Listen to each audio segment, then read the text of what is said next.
আসসালামু আলাইকুম রহমতুল্লাহ। সুপ্রিয় দর্শক, দীর্ঘ ১ মাস সিয়াম সাধনার পর সিয়াম পালনকারী ঈদের দিন সকালে নিজে যা খান, দরিদ্রদেরকেও তেমনি খাবারে অংশগ্রহণ করার সুযোগ দানের জন্য শরীয়ত কর্তৃক সদকাতুল ফিতরের ব্যবস্থা করা হয়েছে। হযরত ইবনে আব্বাস রাদিয়াল্লাহু আনহু বলেন, রাসূল করিম সাল্লাল্লাহু আলাইহি ওয়াসাল্লাম সদকাতুল ফিতরকে রোজার অশ্লীল কথাবার্তা ও আচরণ থেকে পবিত্র করার উদ্দেশ্যে এবং মিসকিনদের খাবারের ব্যবস্থার জন্য সদকাতুল ফিতরের ব্যবস্থা করেছেন। সদকাতুল ফিতর ফরজ করেছেন। বস্তুত আমরা ইচ্ছা অনিচ্ছায় রোজা অবস্থা অনেক ভুল করে থাকি। এই ভুল ত্রুটির কাফফারার অনুরূপই হচ্ছে সদকাতুল ফিতর। এখন সদকাতুল ফিতর সম্পর্কে আমাদের কিছু প্রশ্ন জানি। প্রথমে আসেন, সদকাতুল ফিতর কার উপর ওয়াজিব? 52.5 তোলা রূপা অথবা 7.5 তোলা স্বর্ণের সমমূল্য সম্পদ অথবা সমমূল্যের অর্থ যদি তার কাছে কারো কাছে ঈদের দিন থাকে, সুবহে সাদিকে থাকে, তাহলে তিনি নিসাব পরিমাণ সম্পদের মালিক। 52.5 তোলা রূপা অথবা 7.5 তোলা স্বর্ণের সমমূল্যের সম্পদ অথবা সমপরিমাণ অর্থ যদি কারো কাছে মজুদ থাকে ঈদের দিন সুবহে সাদিক, নিজের প্রয়োজনীয় বস্তু ব্যতীত এই সম্পদটা যদি তার কাছে থাকে, তাহলে তিনি নিসাব পরিমাণ সম্পদের মালিক, তার উপর সদকাতুল ফিতর ওয়াজিব। এবার আসেন, সদকাতুল ফিতর কে আদায় করবেন? সদকাতুল ফিতর সাধারণত ব্যক্তি নিজের সদকাতুল ফিতর নিজে আদায় করবেন এবং নিজের অপ্রাপ্তবয়স্ক সন্তানের সদকাতুল ফিতরটাও তিনি আদায় করবেন। আর নিজের স্ত্রী ও প্রাপ্তবয়স্ক সন্তান যদি থাকে, তাহলে তারা যদি নিসাব পরিমাণ সম্পদের মালিক হন, তারা তাদের সদকাতুল ফিতর আদায় করবেন। তবে যদি কোনো ব্যক্তি তার প্রাপ্তবয়স্ক সন্তান এবং স্ত্রীর সদকাতুল ফিতরটাও আদায় করে দেন, তাহলেও আদায় হয়ে যাবে। এরপরে আসেন, সদকাতুল ফিতর কাকে দিবে? সদকাতুল ফিতর যারা যাকাত পাওয়ার উপযুক্ত, সদকাতুল ফিতর পাওয়ার উপযুক্ত যারা এই হুকুমের মধ্যে পড়েন, সবাইকে সদকাতুল ফিতর দেওয়া যাবে। এতিম, মিসকিন, গরিব, ফকির যারা আছেন। তবে আত্মীয়দের মধ্যে যারা অতি গরিব আছেন, প্রায়োরিটির দিক থেকে তারা প্রথমে থাকবেন। যেমন বাবা, চাচা, দাদা, এরকম, যেমন চাচা, দাদা, এরকম আত্মীয় স্বজন যারা আছেন। তবে আপন বাবা, মা, ভাই বোন, আপন সন্তান, নাতি, ছেলে মেয়ে, তাদের ব্যতীত সবাইকে দেওয়া যাবে। সদকাতুল ফিতর কখন আদায় করবেন? সদকাতুল ফিতর আদায়ের উত্তম সময় হচ্ছে ঈদের নামাজে যাওয়ার পূর্বে। হযরত ইবনে ওমর রাদিয়াল্লাহু আনহু থেকে বর্ণিত যে রাসূল পাক সাল্লাল্লাহু আলাইহি ওয়াসাল্লাম যখন লোকেরা ঈদের নামাজের উদ্দেশ্যে রওনা হতো, এর আগে তাদেরকে ফিতরা দেওয়ার আদেশ দিয়েছেন। তো সদকাতুল ফিতর আদায়ের উত্তম সময় হচ্ছে ঈদের নামাজের পূর্বে সদকাতুল ফিতরটা আদায় করে দেওয়া। এতে করে এতিম গরিব যারা আছে তাদের ঈদের আনন্দ, ঈদের কেনাকাটায় অংশগ্রহণ করতে তাদের জন্য সহজ হয়। এবার আসেন, ঈদের আগে আদায় করতে না পারলে কি করবে? অনেকে আছেন কোনো ঝামেলার কারণে, কোনো ব্যস্ততার কারণে, কোনো অসুবিধার কারণে ঈদের নামাজের আগে সদকাতুল ফিতর আদায় করতে পারেননি।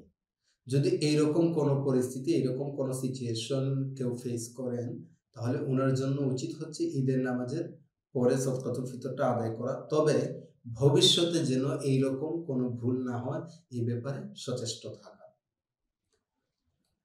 এবার আসেন, জাকাত ফরজ না হলে ফিতরা আদায় করতে হয় না, এরকম একটা ভুল ধারণা আমাদের সমাজে আছে যে যার উপর জাকাত ফরজ নেই তার উপর সদকাতুল ফিতর ফরজ নেই। এটা একটা ভুল ধারণা। জাকাত ফরজ হওয়ার সম্পর্ক হচ্ছে সোনা, রূপা, টাকা পয়সা, ব্যবসায়িক সম্পদের উপর।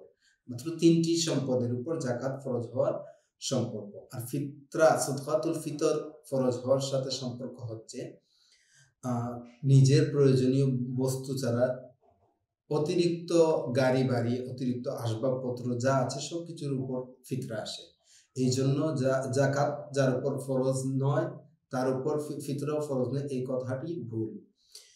জাকাত ফরজ হওয়ার জন্য সম্পদ 1 বছর স্থায়ী হতে হয়, কিন্তু ফিতরা ফরজ হওয়ার জন্য, ফিতরা ওয়াজিব হওয়ার জন্য ঈদের দিন সুবহ সাদিক পর্যন্ত, ওই সময় পর্যন্ত যদি কেউ এই নিসাব পরিমাণ সম্পদের মালিক হন তাহলে তার উপর সদকাতুল ফিতরা ওয়াজিব হয়ে যায়।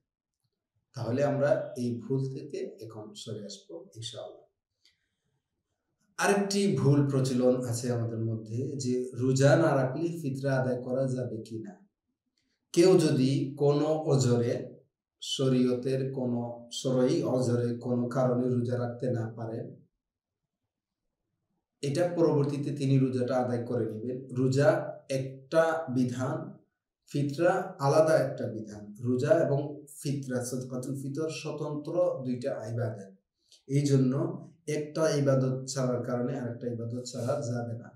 যারা ভাবছেন যে রোজা রাখার কারণে, রোজা না রাখলে ফিতরাও দেওয়া যাবে না, এটা ভুল। ফিতরার সময়ে আদায় করবেন, রোজার সময়ে আদায় করবেন। যদি কোনো কারণে কোনো অজরবশত রোজা যদি ছাড়তে হয় পরবর্তীতে রোজার কাজা আদায় করে নেবেন। আমাদের মধ্যে যারা প্রবাসী ভাই আছেন, প্রবাসী কেউ যদি তার সদকাতুল ফিতর আদায় করতে চান তাহলে কিভাবে আদায় করবেন? যদি কোনো প্রবাসী ভাই প্রবাস থেকে, বিদেশ থেকে তার স্বদেশে ফিতরা আদায় করতে চান কোনো প্রতিনিধির মাধ্যমে, তাহলে তিনি আদায় করতে পারবেন। তবে ফিতরা আদায়ের নিয়মটা হচ্ছে তিনি যে দেশে অবস্থানরত আছেন ওই দেশের দ্রব্যমূল্য অনুযায়ী ফিতরাটা আদায় করবেন। যদি তিনি বিদেশে অবস্থানরত অবস্থায় তার অপ্রাপ্তবয়স্ক সন্তানের ফিতরা আদায় করেন, তবুও তিনি ওই দেশের দ্রব্যমূল্য অনুযায়ী ফিতরা আদায় করবেন। তবে তার প্রাপ্তবয়স্ক সন্তান এবং স্ত্রীর ফিতরা আদায় করতে চান তাহলে তিনি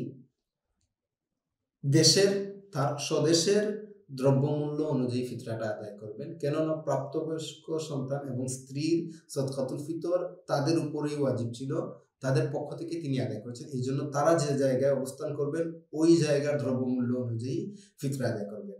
আর প্রবাসী ভাই যদি উনার প্রতিনিধির মাধ্যমে আদায় করতে চান তাহলে প্রবাসী ভাই যে দেশে অবস্থান করবেন ওই দেশের দ্রব্যমূল্য অনুযায়ী, এবং যদি তিনি তার অপ্রাপ্তবয়স্ক সন্তানের ফিতরা আদায় করতে চান তাহলে এটা তার উপর ওয়াজিব, সন্তানের উপর না, তার উপর ওয়াজিব। এই জন্য তিনি যে দেশে অবস্থান করবেন ওই দেশের দ্রব্যমূল্য অনুযায়ী আদায় করবেন।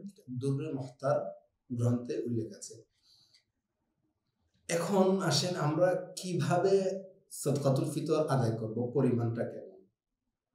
যদি আমরা হাদিস অন্বেষণ করি, হাদিসের পর্যালোচনার মাধ্যমে 5টি খাবারের নাম পাওয়া যায়: আটা অথবা গম, জব, খেজুর, পনির ও কিশমিশ। যদি কেউ আটা অথবা গম দিয়ে সদকাতুল ফিতর আদায় করতে চান তাহলে আধা সা অর্থাৎ 650 গ্রাম, আধা সা তথা 650 গ্রামের সমমূল্য পরিমাণ টাকা অথবা এইরকম খাবার দিয়ে তিনি সদকাতুল ফিতর আদায় করবেন। আর যদি কেউ জব, পনির, কিশমিশ, খেজুর দিয়ে আদায় করতে চান তাহলে তার হিসাব আসবে 3 কেজি 300 গ্রামের মতো।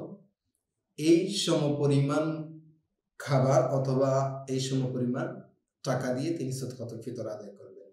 আল্লাহ পাক রব্বুল আলামিন আমাদেরকে সদকাতুল ফিতরের যথেষ্ট মূল্যায়ন করার তৌফিক দান করুন। ওয়া মা তৌফিকি ইল্লা বিল্লাহ। ভালো থাকবেন। আসসালামু আলাইকুম।